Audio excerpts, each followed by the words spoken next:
नमस्कार मंडळी. तर कशा आहात सर्व. तर आज मी बनवणार आहे खानदेशी पद्धतीने माशाची भाजी आणि फ्राय. तर मग चला इकडे रेसिपीला सुरुवात करूया. इकडे मी 2 ते 3 किलो मासे आणून घेतलेत. पूर्ण बनवायचे नाही आहेत, त्यातले अर्धे मी ठेवून देणार आहे आणि अर्धे जे आहे ते मी आत्ताच त्याला बनवणार आहे. तर इकडे एका साईडला मी माशाचे डोके वगैरे ते साईडला करून घेतलेत. बघू शकता डोके पण इकडे एकदम मस्त त्याने स्वच्छ करून दिले आहेत आणि त्याच्यामुळे आता मला त्याच्यातलं काही साफ करायची गरज नाही आहे. फक्त याला मी आता मॅरिनेट करून ठेवणार आहे. हळद मीठ लावून याला थोडा वेळ आपल्याला मॅरिनेट करून ठेवायचं आहे. मासे धरणातले असल्यामुळे म्हणजे मामाच्याच धरणातले आहेत, तर त्याच्यामुळे त्याला जास्त माहिती आहे की चांगले साफ करून दिलेले आहेत. आणि एवढे सगळे बनवायचे नाही, थोडीशी आता रेसिपी बनवणार आहे. त्यासाठी याला आता मी मॅरिनेट करून ठेवणार आहे, म्हणजे बाकी फ्रीजमध्ये पण ठेवले तरी ते चांगले राहतील.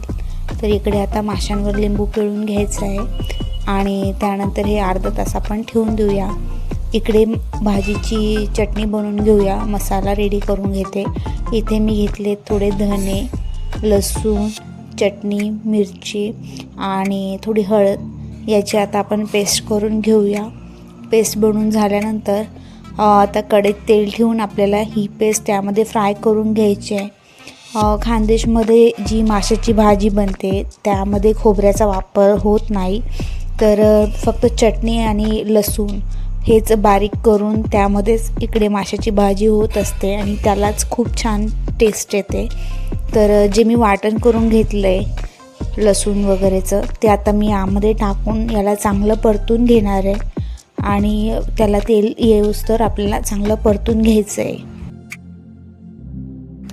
तर बघू शकता इकडे मसाला चांगला फ्राय झालेला आहे. यामध्ये मी ओले लसूण तर टाकलेच आहेत, पण त्यासोबत लसूणची चटणी असते ती पण यामध्ये टाकून घेणार आहे. याच्याने भाजीला खूप चांगला स्वाद येतो. त्यासाठी जी लसूणची चटणी वाटून ठेवलेली असते ती पण थोडी याच्यात टाकून घ्यायची. भाजीची टेस्ट अजून चांगली होते. मसाला चांगला परतून झाल्यानंतर जे आपण माशाचे पीस काढून ठेवलेत भाजी बनवण्यासाठी ते आता एक एक यामध्ये सोडून देऊया आणि आपल्याला भाजीसाठी म्हणजे रस्सासाठी जेवढं पाणी पाहिजे तेवढं गरम करून यामध्ये टाकून द्यायचं आहे आणि भाजी जी आहे ती मंद आचेवर आपल्याला कढू द्यायची आहे.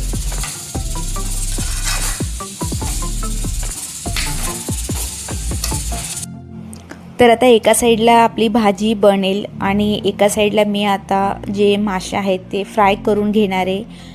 फ्राय करून घेण्यासाठी याला मी आधीच मॅरिनेट करून ठेवलेलं, पण माशाला अजून चांगली टेस्ट यावी यासाठी मी थोडासा चिकन टिक्का मसाला किंवा फिश फ्राय मसाला जो असतो तो लावून घेणार आहे आणि याच्याने कसं माशाला टेस्ट पण चांगली येते आणि लेयर पण त्याची चांगली बनते. त्यासाठी जर मसाला असेल तो लावून घ्यायचा, म्हणजे मासे अजून छान बनतात. माशांना मसाला लावल्यानंतर जास्त वेळ ठेवायची गरज नाही, कारण ते ऑलरेडी मॅरिनेट झालेत. आणि त्यानंतर 5 मिनिटाने मी लगेच तव्यावर तेल टाकून आता एक एक मासा ठेवून याला मस्त खरपूस होईपर्यंत फ्राय करून घेऊया.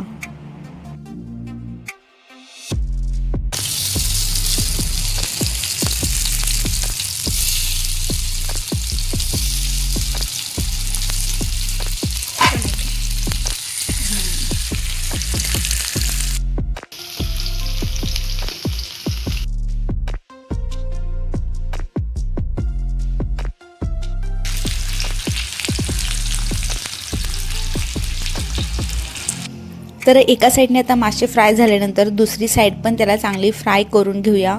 त्यासाठी माशाला आता परतून घ्यायचं आहे आणि चांगलं याला पण खरपुसीत होईपर्यंत फ्राय करून घ्यायचं आहे. बघू शकता एका साईडने किती चांगला कलर पण आला आहे आणि फ्राय पण चांगले झाले आहेत.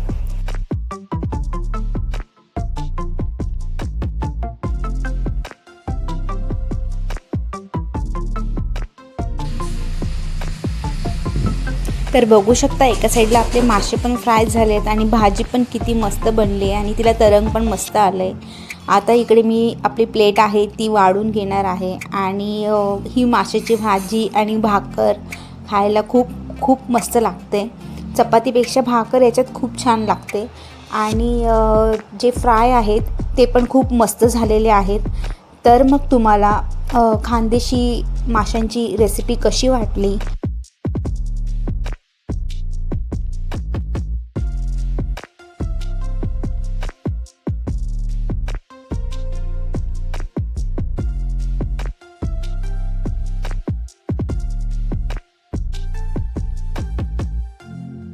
रेसिपी आवडली असेल तर लाईक आणि कमेंट करून नक्की कळवा. चॅनलवर नवीन असाल तर सबस्क्राईब करायला विसरू नका. थँक्यू.